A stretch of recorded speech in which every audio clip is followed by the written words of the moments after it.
माझ्या लाडक्या महाराष्ट्राला नमस्कार. आज आपल्या मेनूमध्ये आहे महाराष्ट्राची आन बान शान आणि शेतकऱ्याची तहान म्हणजेच पिठलं भाकरी आणि ठेचा महान. तर मंडळी, आपण इथे घेतलेले आहे 1 कप बेसन आणि 1 कप ताक. दोघांना एका बाउलमध्ये आपल्याला घेऊन ठेवायचे आणि त्यांना दोघांना चांगल्या पद्धतीने त्यांचं मिश्रण तयार करून घ्यायचं आहे. आणि बेसनाच्या गाठी पडणार नाहीत याचं लक्ष ठेवायचं बरं. तर मंडळी, यानंतर आपण घेणार आहोत पॅनमध्ये 2 चमचे तेल. त्यानंतर आपण त्यात टाकणार आहोत जिरे आणि मोहरी आणि या दोघांना चांगलं परतवून घ्यायचं आहे. आणि हो, कढीपत्ता घालण्याचं विसरायचं नाही बरं का. कढीपत्ता घातला की आपली फोडणी मस्त तडतडते आणि चिलमिल चिलमिल करायला लागते.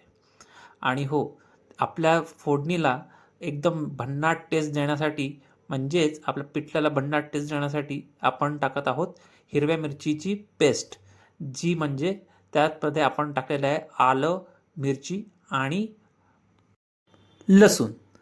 आणि त्यानंतर लगेचच त्यासोबत टाकायचं आपल्याला हळदसुद्धा आपल्याला मिश्रित करून घ्यायची आणि एकजीव करून घ्यायची.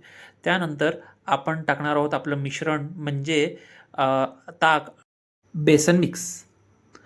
आणि आता त्याला हळूहळू ढवळत राहायचं मंद आचेवर, जोपर्यंत त्याचा रंग थोडासा अजून जास्त पिवळसर होत नाही.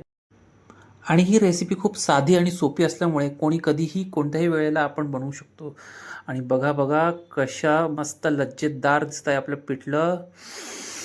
हा हा हा हा, देवा तू काय बनवलंयस, वाह.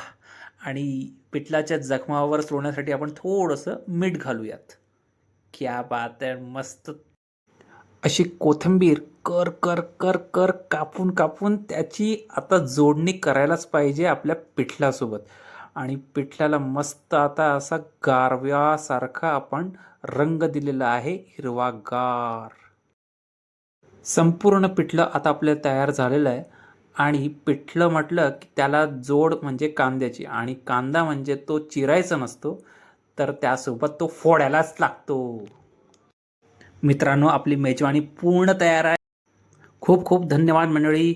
आणि हो, लाईक शेअर आणि सबस्क्राईब हाणूनच जावा काय.